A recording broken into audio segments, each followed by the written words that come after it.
ज्यांचे हात भ्रष्टाचाराने बरबटले आहेत,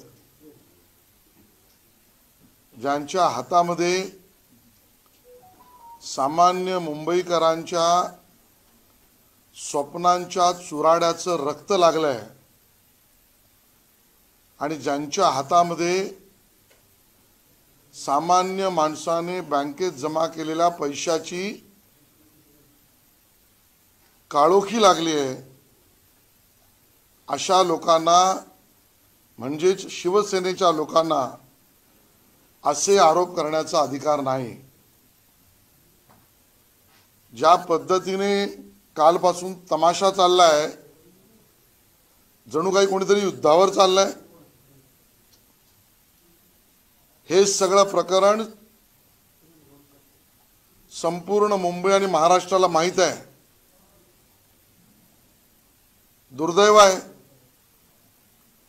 एक पक्षाचा खासदार, एका वृत्तपत्राचा संपादक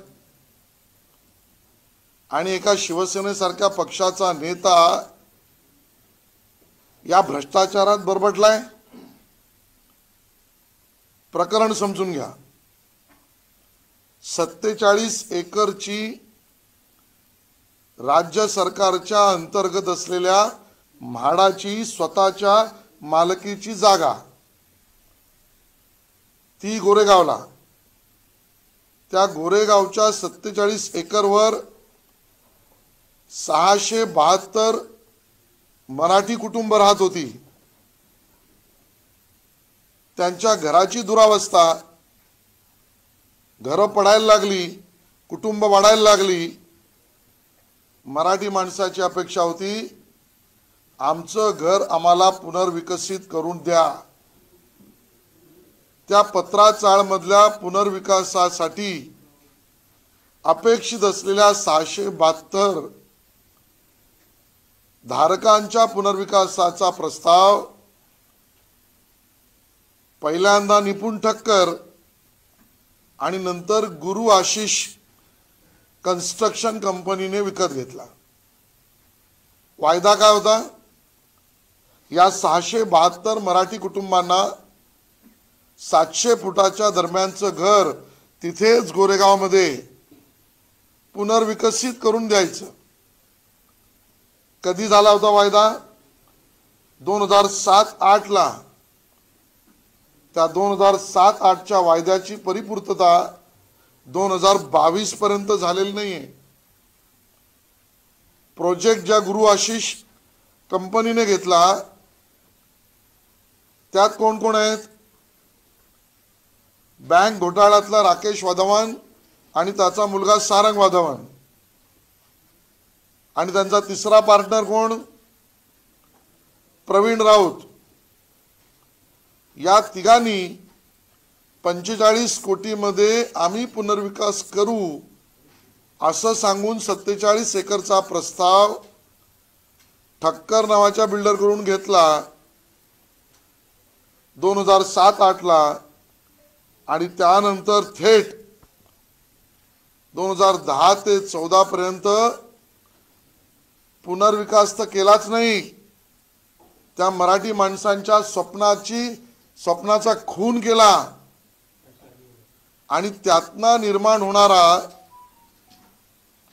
प्रोत्साहनात्मक FSI आणि विक्रीचा FSI, या दोन्ही FSI ची विक्री पुनर्विकासाविना खाजगी अन्य लोकांना विकला। कसं काय विकला? पुनर्विकासाच्या घराचं काय?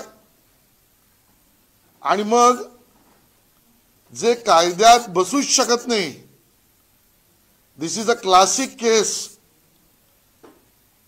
ही व्हाईट कॉलर क्राईमची, लोकांचं स्वप्न उजळण्याची, लोकांच्या मराठी माणसांच्या स्वप्नाचा खून करण्याची हे उदाहरण आहे। 672 लोक गेली ट्रान्झिट कॅम्पमध्ये, जागेची मालकी म्हाडाची, विकला कोणी? प्रवीण राऊत आणि वाधवांनी।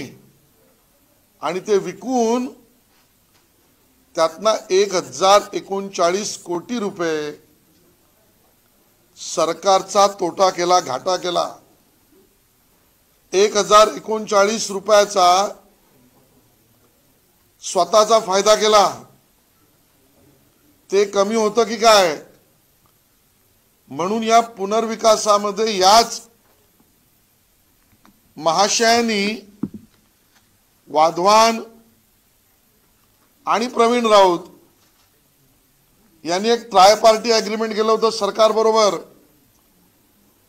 ते सरकार बरोबरचं ट्रायपार्टी अग्रीमेंट विकासक सरकार म्हणजे म्हाडा आणि नागरिक राहणारे यांच्यात होतं. तिसऱ्या कोणालाही ते विकता येणार नाही. स्पष्ट होतं. संजय राऊतांचा रोल इथेच येतो. ज्या वेळेला 2011ला प्रवीण राऊत या 672 लोकांना खाली करणं आणि त्याच वेळेला म्हाडाला मिसरिप्रेझेंट करून खाजगी विकासकाच्या बिल्डिंगला विकास करण्याच्या परवानग्या मिळवणं, यासाठी एका बाजूला मनी पॉवर आणि दुसऱ्या बाजूला लोकांना, मराठी माणसाला खाली करण्यासाठीची मसल पॉवर. या मनी पॉवर आणि मसल पॉवरचा गुन्हेगार संजय राऊत हे आहेत. प्रवीण राऊत आणि संजय राऊत यांचा लागबांध आहे. म्हाडाची तक्रार आहे. म्हाडाने केलेली तक्रार 13 मार्च 2018 ला आहे. 2018 ईडीने तर ECIR खोललाय. तो त्यानंतर जवळजवळ 2 वर्षांनंतर 2021 ला, खरं तर 3 वर्षांनंतर 18 ला EOW ने केस रजिस्टर केली. 21 ला ईडीने ECIR खोलला आणि मग त्याच्यात कमी अजून गुन्हा वाटला की काय म्हणून त्याच गोरेगावच्या सेल कॉम्पोनंट मध्ये विक्रीच्या भागामध्ये या गुरु आशिषने एक नवीन प्रकल्प विक्रीचा घोषित केला, मिडोज. आणि या मिडोज मध्ये आम्ही अमुक अमुक रेटला फ्लॅट विकतोय, ज्यांना घ्यायचे त्यांनी या. अहो, त्या पुनर्विकासात 672 लोकांचं काय ते जाऊ द्या. नवीन अजून त्या मिडोज मध्ये त्या ठिकाणी 138 कोटी रुपये चे फ्लॅट विकून तेही घेतले. म्हणजे FSI विकला 1039 कोटीचा, मिडोज मध्ये फ्लॅट विकले 138 कोटीचे. आणि केवढा व्हाईट कॉलर क्राइम आहे बघा. हे 1039 कोटी रुपये जे बँकेत आले गुरु आशिषच्या, त्या बँकेतून ते पैसे ह्या वाधवान नावाच्या आरोपीने प्रवीण राऊतांनी वेगवेगळ्या बँकेमध्ये सायफन केले, डायव्हर्ट केले, पळवले. ते पैसे हा प्रोजेक्ट पूर्ण करण्यासाठी होते किंवा वापरले असते तर बरे झाले असते. पैसे वेगवेगळ्या बँकेत पळवले. त्यातले काही पैसे 100 कोटीच्या वर हे प्रवीण राऊत यांच्याकडे आले.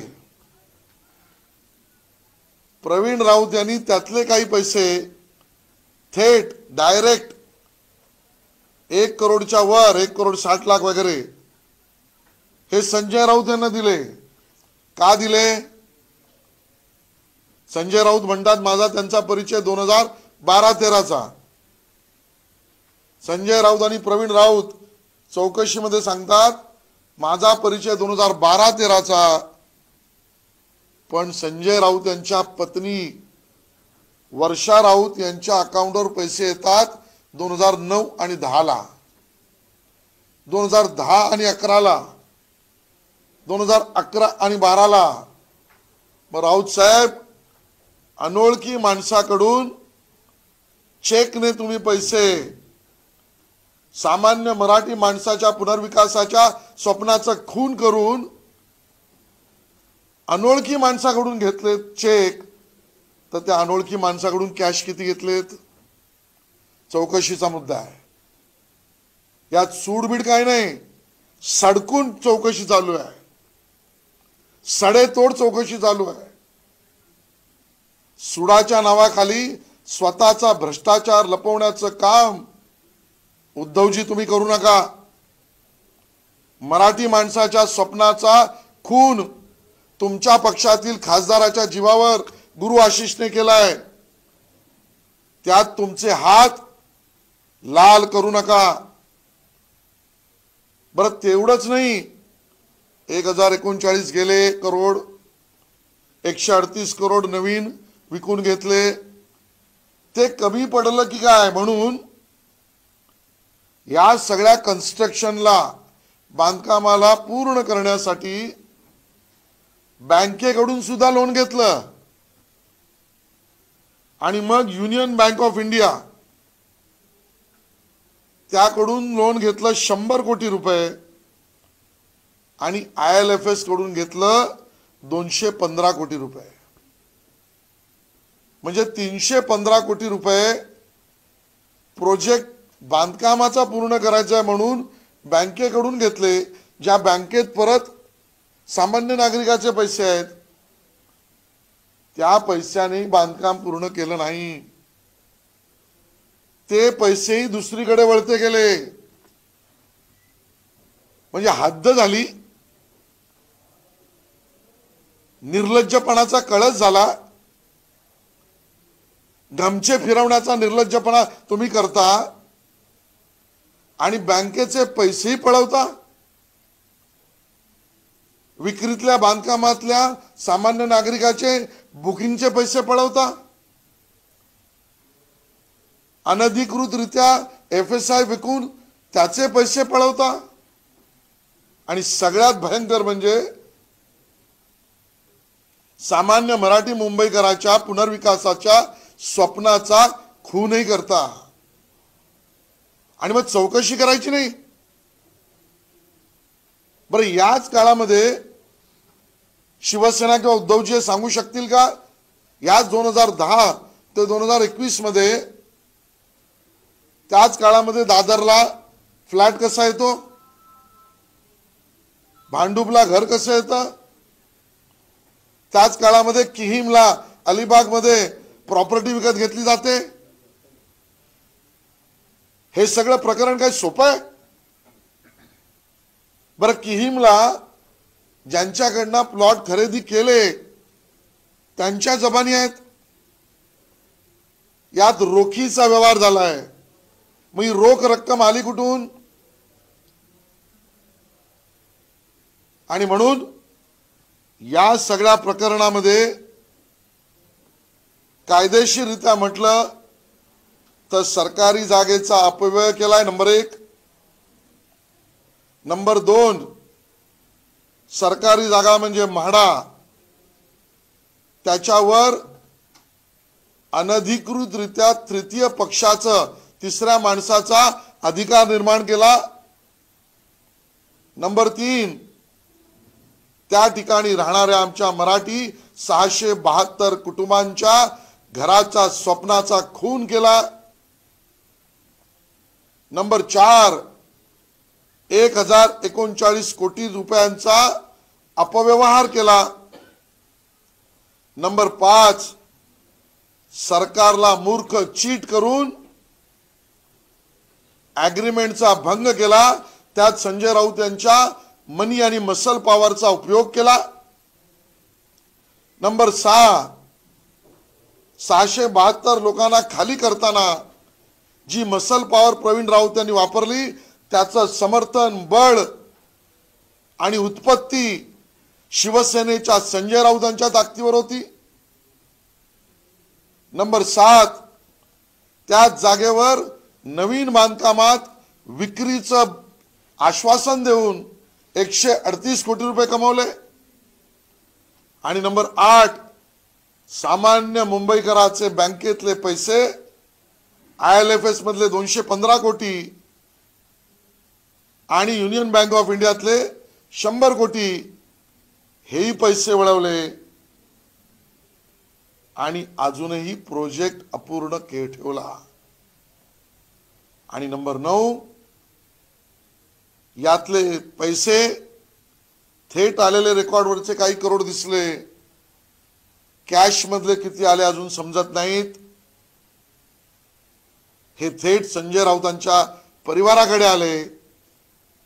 आणि नंबर 10 यापेक्षाही गंभीर गोष्ट ही आहे, हे जे काही 1000 कोटी रुपये गेलेत ते अजून कुठकुठल्या बँकेत, तिथून कुठल्या कुठल्या लोकांकडे, त्यांनी कुठल्या कामासाठी, त्यात राष्ट्रीय का अराष्ट्रीय, वैध का अवैध, प्रासंगिक का अप्रासंगिक, कुठल्या कामासाठी वापरले आहेत हे अजून स्पष्ट होत नाहीये। आणि म्हणून गेल्या 25 वर्षातला मुंबईतला मराठी माणसाच्या स्वप्नाचा खून करून अवैध पद्धतीने पैसे पळवण्याचा केलेला कार्यक्रम आहे।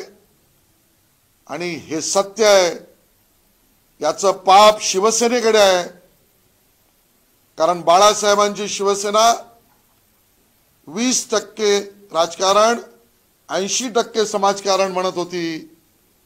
आणि संजय राऊत यांच्या माध्यमातून उद्धवजींच्या शिवसेनेने 80% बिल्डरांकडून पैसे पळवणे आणि 20% जमलं तरच काहीतरी सामाजिक काम करणे, इथपर्यंतचा हा प्रवास आहे।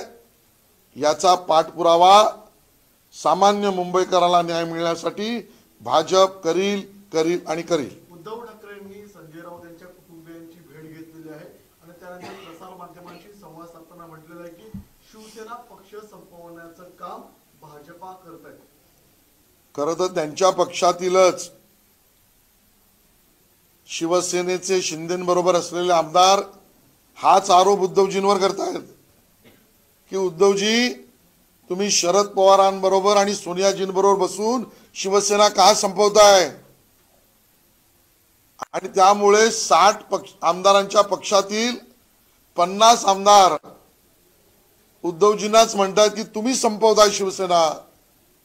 आणि भारतीय जनता पार्टी बाळासाहेब ठाकरेजींच्या विचारांना सन्मान करून बाळासाहेबांच्या शिवसेनेबरोबर युती करून तो विचार पुढे नेत आहे। भाजपच्या डोक्यात हवा गेली आहे, त्यामुळे अशा पद्धतीचं राजकारण केलं जात आहे। तुम्ही आमच्याकडे सत्ता होती पण आम्ही अशा पद्धतीने वागलो नाही असंही उद्धव ठाकरे। कदाचित ईश्वर करो त्यांना हा आजार होऊ नये, पण त्यांना विस्मृतीचा आजार झालेला दिसतोय। 2.5 वर्षातील सरकारमध्ये उद्धवजी तुम्ही काय केलं हे जरा बघा। तुमच्या सरकारच्या विरोधात कोणी बोललं तर घरात घुसून त्याचे केस कापणे, मुंडन करणे हे धंदे तुमचेच ना। तुमच्या सरकारच्या धोरणाविरोधात कोणी पत्रकाराने स्टोरी केली तर त्याला घरात घुसून काढायचं आणि अटक करायचं, हे उद्योगधंदे तुमचेच ना। तुम्हाला प्रतिप्रश्न केला तर त्या अभिनेत्रीचं घर तोडायचं, हे पाप तुमचंच ना। तुम्हाला प्रतिप्रश्न विचारला तर केंद्रीय मंत्री असला तरी त्याच्या मुसक्या मारायच्या, हे कुकृत्य तुमचंच ना। उद्धवजी तुम्ही कसे वागलात त्याआधी बघा। भारतीय जनता पार्टी असं कधीच वागणार नाही। आणि राहिला हवा कोणाच्या डोक्यात घुसली तर भ्रष्टाचाराची जी हवा तुमच्या डोक्यात घुसली आहे शिवसेनेच्या, तुमच्या म्हणजे शिवसेनेच्या, ती काढल्याशिवाय भाजप गप्प बसणार नाही। 2 दिवसांपूर्वी राज्यपालांनी एक वक्तव्य केलं होतं मराठी माणसाविरोधात। आता त्यांनी माफी मागितली आहे, पण ते वक्तव्याबद्दल उद्धव ठाकरे लगेचच आक्रमक झाले। त्यांनी पत्रकार परिषद घेतली, त्या सगळ्यावर की मराठी माणसाला कसं हे केलं जाते भाजपकडून हा आरोप केला होता। आणि या सगळ्या प्रकरणामध्ये अनेक मराठी माणसाचे देखील घरं पत्राचाळीत आहेत। त्या 2 वेगवेगळ्या गोष्टी आहेत, पण वेगवेगळी भूमिका उद्धव ठाकरेंची दिसते। राज्यपालांची माफी याबद्दल देखील सांगा। राज्यपाल महोदयांच्या वाक्याशी असहमती आम्ही दाखवली। केवळ असहमती नाही, त्या ठिकाणी थेट पहिली भूमिका मीच घेतली पक्षाच्या वतीने। आणि कुठल्याही पदावरच्या माणसाने मराठी माणूस, मराठी संस्कृती, मराठी भाषा याला नख लावलं तर आम्ही ते सहन करणार नाही। ही पक्षाची अधिकृत भूमिका आम्ही घेतली, त्या भूमिकेवर आम्ही ठाम आहोत. उद्धवजी, आता तुम्हाला रोज एक प्रकरण आम्ही दाखवू, दर महिन्याला एक प्रकरण दाखवू, थेट कुलाब्यापासून मुलुंडपर्यंत आणि बोरवलीपासून CST पर्यंत मराठी माणसांच्या इमारती, धोकादायक चाळी, त्या मराठी माणसाचे विक्रीचे गाळे, मराठी माणसाच्या झोपडपट्टी पुनर्विकास, यामध्ये शिवसेनेचे हात भ्रष्टाचाराने बरबटलेले आहेत. त्यातलं एक पहिलं उदाहरण पत्राचाळ आहे. अहो, सूडबुद्धी कसली म्हणता, त्याचंही उत्तर मी देतो. FIR रजिस्टर झालाय 13 मार्च 2018 ईडीने ACR उघडलंय 2021 4 वर्षाच्या 3 वर्षाच्या चौकशीनंतर ईडीने प्रकरण घेतलं. ही सूडबुद्धी. बरं, 2019 पासून 2021 पर्यंत तुमचं सरकार होतं. ज्या EOWच्या FIR मधून गुन्ह्यातून ईडीच्या पर्यंत प्रकरण गेलं, तुम्ही काय त्याला लोणचं लावत होतात? त्या काळामध्ये मग संजय राऊतांना अडकवण्यासाठी ते प्रकरण तुम्ही जिवंत ठेवलं होतं. आणि त्यामुळे सूडबुद्धी नाही, ही सडकूंची चौकशी आहे, सडेतोड भूमिका आहे. आणि मराठी माणसाच्या स्वप्नाच्या, घरातल्या स्वप्नाचा खून मुंबईत शिवसेनेने केलाय, उद्धवजींच्या शिवसेनेने केलाय. आम्ही प्रकरण उजडत आणणार. फडणवीस सरकारच्या काळात या सगळ्या प्रोजेक्टची चौकशी लावण्यात आली होती, काही अधिकाऱ्यांवर देखील कारवाई झाली होती अशी एक माहिती आहे. मात्र या 2.5 वर्षात इतर रखडलेल्या परवानग्या असतील, तिथले NOCs वगैरे, हे खूप फास्ट देण्यात आलं असं वाटतंय. मागच्या 2-2.5 वर्षातच सगळी गोष्टी. आज मी सगळ्या गोष्टी सांगणार नाही. माझं आवाहन आहे, उद्धवजी, तुम्ही किंवा तुमच्या कुठल्याही नेत्याने मी जे आज 9 आरोप केले आहेत त्याचं एक एक करून उत्तर द्यावं. आणि ते ज्या वेळेला कमी पडतील त्या अजून 10 गोष्टी या प्रकरणातल्या आम्ही समोर आणू.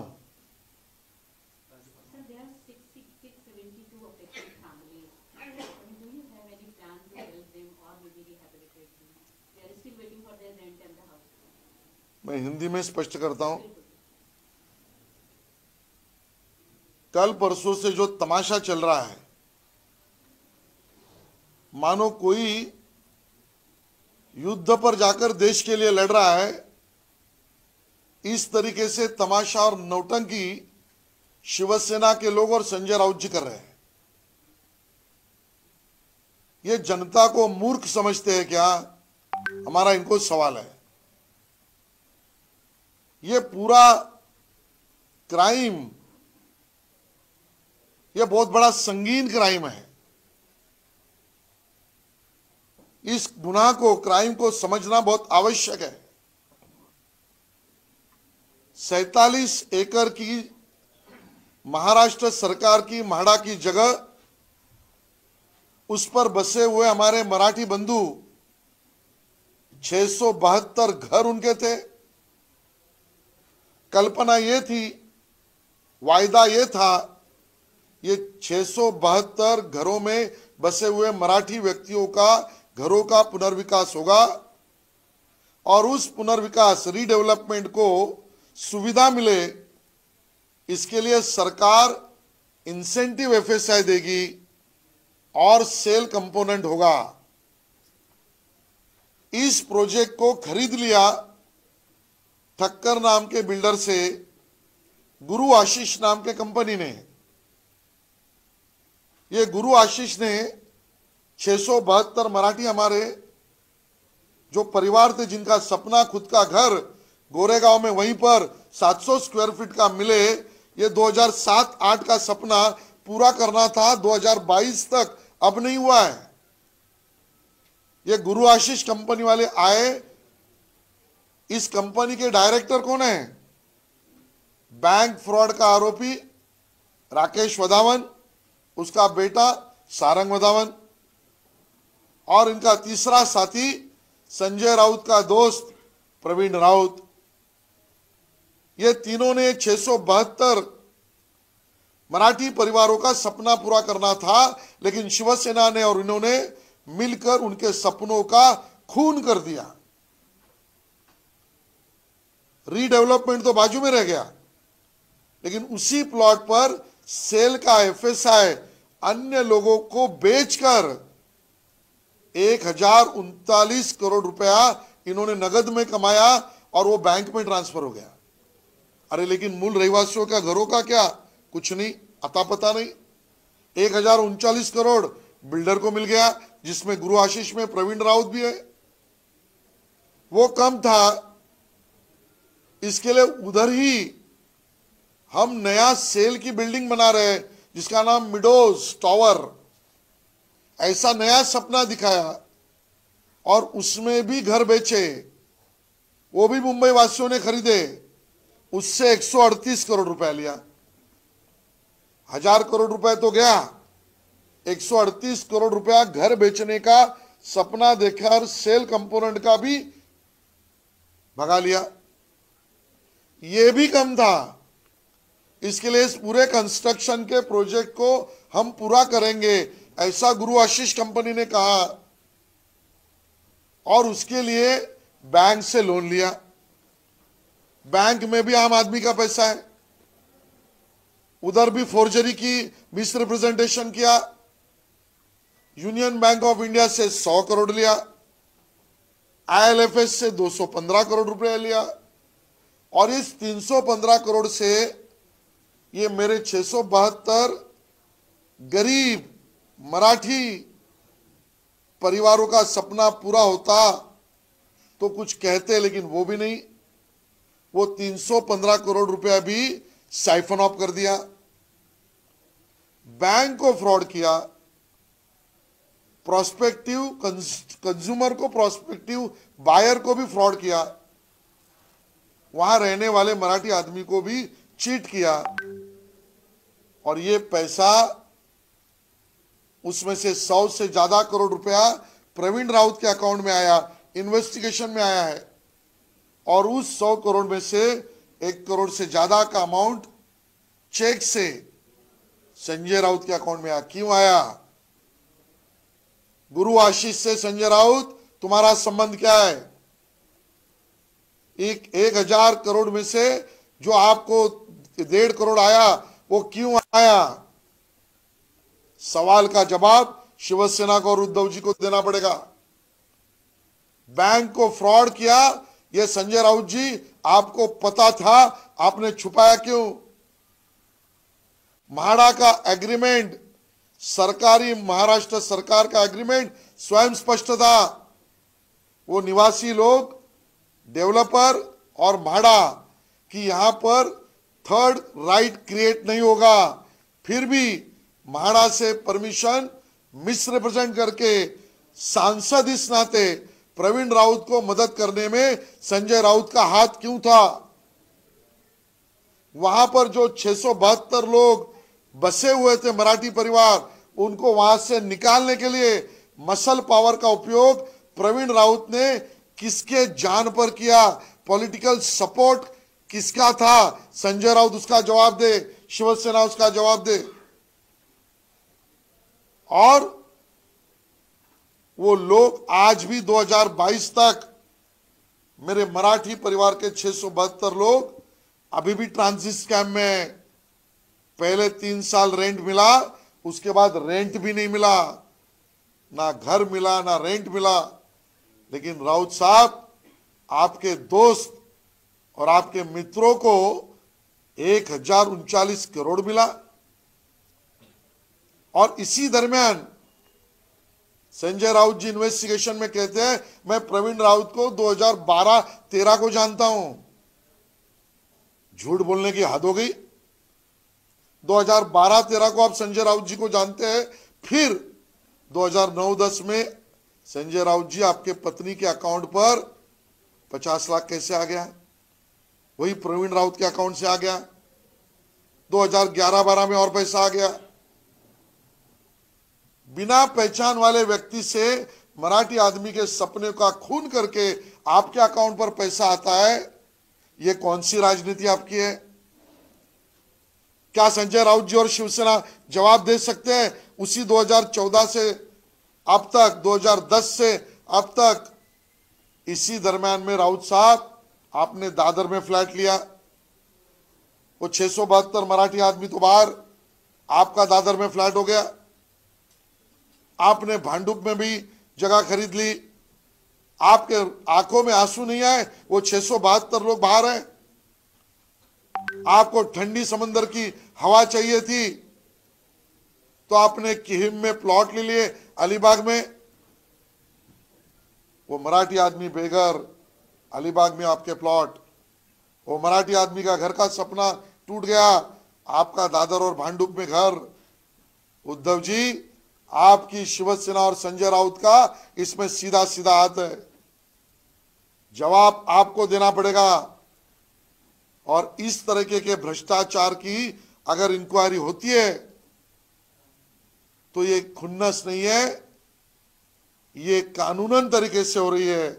और भारतीय जनता पार्टी हर उस मराठी आदमी के सपने की पूरे होने की लड़ाई में उसका साथ देगी। संजय राऊत यांच्या विधानांमुळे त्यांच्यावर सुरुवाती केली जाते अशी अनेक विधानं त्यांना भावलीत का? म्हणजे कारण त्यांनी असं म्हणले होते की मोदी शाह मला बघून रस्ता बदलतात किंवा ही सगळ्या गोष्टी लक्षात ठेवून केंद्राने कारवाई केली अशी एक वारंवार चर्चा आहे। रस्त्याची चर्चा करायची आहे ते खरं आहे। संजय राऊत, उद्धवजी आणि शिवसेना, तुमचा रस्ता बरबटलेला भ्रष्टाचाराचा, मैं रोज खाऊंगा और रोज खाऊंगा भी, तुमचा रस्ता मराठी माणसाच्या स्वप्नाला भंग करणारा, तुमचा रस्ता दोन्ही हातांनी खाऊन मागच्या बाजूने साफ करायचा, मोदी शांचा आणि भाजपचा रस्ता तो असूच शकत नाही। आणि आज हेही स्पष्ट करतो, तुम्ही विरोधात बोलतायत 2014 पासून, उद्धवजी, शिवसेना आणि संजय राऊत 2014 पासून तुमचे टोमणे, बोलणे, अग्रलेख लिहिणे, असंबंध बोलणे, बिलो दी बेल्ट बोलणे, हे सगळं भाजपने पचवलंय। 2.5 वर्षात तुम्हाला अपचन झालं होतं, केवळ प्रश्न विचारले तर। आणि त्यामुळे 14 पासून 2021 ला ही केस ईसीआर खोलेपर्यंत 7 वर्ष तुम्ही बोलत होतात। आता 7 वर्ष बोलल्यावर 7.5 कायदेशीर लागली आहे। एक आरोप असा केला जातो की भाजप किंवा केंद्रीय यंत्रणांकडून सिलेक्टिव्ह लोकांना बरंच कारवाई होते, म्हणजे यामिनी जाधववर अशा पद्धतीची कारवाई होणार का, प्रताप सरनाईक यांच्यावर अशा पद्धतीची कारवाई होणार का, किंवा याआधी भाजपात आलेले नारायण राणे असतील यांच्यावर पण ईडीचे आरोप झाले होते, त्यांच्यावर मात्र कारवाई होत नाही असा आरोप। उलट आहे, या चौकशीमधले प्रताप सरनाईक त्यावेळेचे, त्यांना कोर्टाने स्टे दिला। या प्रकरणात अन्य जे कोर्टात गेले, या म्हणजे अशा प्रकरणात त्यांना कोर्टाकडनं त्यांनी त्यांची भूमिका मांडली। ज्यांना कोर्टासमोर मांडायला भूमिका नाहीत, ज्यांना न्यायालयासमोर जाण्यासाठीचे स्वच्छ हात नाहीत, त्यांना राजकीय भाष्य करून पळण्याचा हा मार्ग आहे। आशिषजी, आता काही वेळापूर्वी राज्यपालांनी त्या वक्तव्याबद्दल माफी मागितली आहे, जाहीरपणे त्यांनी त्याचं पत्रक देखील काढले की मी हेतुपुरस्सर बोललो नाही, कौतुकास्पद बोलायला गेलो त्याचा विपर्यास झाला, पण त्यांनी जाहीर माफी मागितली, त्याबद्दल देखील मी ते वाचलेली नाहीये। आणि त्यामुळे राज्यपालांच्या पदावर बसलेल्या व्यक्तीच्या बाबत स्वतः न वाचता त्याच्यावर प्रतिक्रिया देणं मला योग्य वाटत नाही।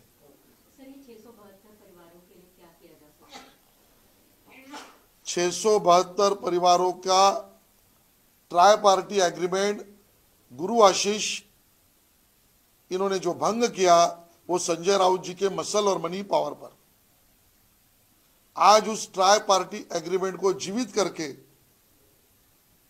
इन स्टिपुलेटेड टाइम उनका पहला घर बना के देने की योजना, इसकी मुहूर्त देवेंद्र जी ने शुरू की थी। अब वापस एकनाथ शिंदे जी और देवेंद्र जी आने वाले 1.5 साल में उनका घर बना के देंगे, इस प्रकार का काम चालू है। धन्यवाद। विचारा. मागच्या अनेक वर्षांपासून हा प्रकल्प रखडला, मात्र या सगळ्या भ्रष्टाचाराचा फटका जो आहे तो तिथल्या स्थानिक रहिवाशांना बसतोय. हे खरं आहे. लोक आहेत 672 लोकांच्या मराठी माणसाच्या घराचा खून उद्धवजींच्या शिवसेनेने केला असला तरी एकनाथ शिंदेची आणि देवेंद्र फडणवीसांचं सरकार